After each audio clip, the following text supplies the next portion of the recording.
પનીરના નામે ઝેર. સુરતના સરથાણામાં 540 કિલો પનીરનો અખાદ્ય જથ્થો ઝડપાયો. સુરતી લાલાઓના સ્વાસ્થ્ય સાથે ગંભીર ચેડા કરવાનો વધુ એક ક્રિમિનલ સુરત પોલીસ ને ફૂડ સેફ્ટી વિભાગે નિષ્ફળ બનાવ્યો છે. શહેરના સરથાણા વિસ્તારમાં એક ગુપ્ત બાતમીને આધારે પોલીસે ફૂડ સેફ્ટી ટીમ સાથે મળીને દરોડા પાડ્યા હતા, જેમાં મોટી માત્રામાં અખાદ્ય પનીર અને દૂધના માવાનો જથ્થો મળી આવ્યો છે. તપાસ દરમિયાન અધિકારીઓને સ્થળ પરથી આશરે 540 kilo non branded paneer analogue મળી આવ્યું હતું. આ એવું પનીર છે જે દૂધને બદલે વનસ્પતિ તેલ અને કેમિકલ્સના મિશ્રણથી બનાવવામાં આવે છે, જે શરીર માટે અત્યંત હાનિકારક છે.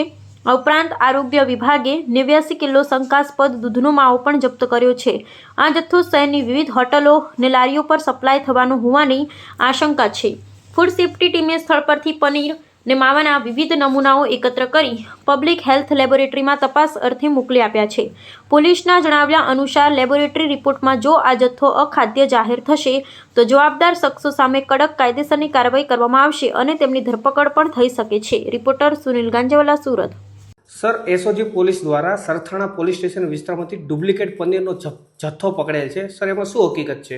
એમાં હકીકત એવી છે, ગુરુકૃપા ટ્રેડિંગ નામની જે શોપ છે, ચંદુભાઈ સાવલિયા ચલાવે છે, કે જેની અંદરથી એનાલોગ પનીર 540 કિલોગ્રામ અને દૂધનો માવો 89 કિલોગ્રામ જે નકલી હોવાનું માલુમ પડતા ફૂડ સેફ્ટી ઓફિસરને હાજરીમાં આ જે જથ્થો છે એ સીઝ કરીને સરથાણા પોલીસ સ્ટેશનમાં જાણવાજોગ દાખલ કરેલ છે. કુલ રૂપિયા 1,56,300નો જથ્થો પકડેલ છે.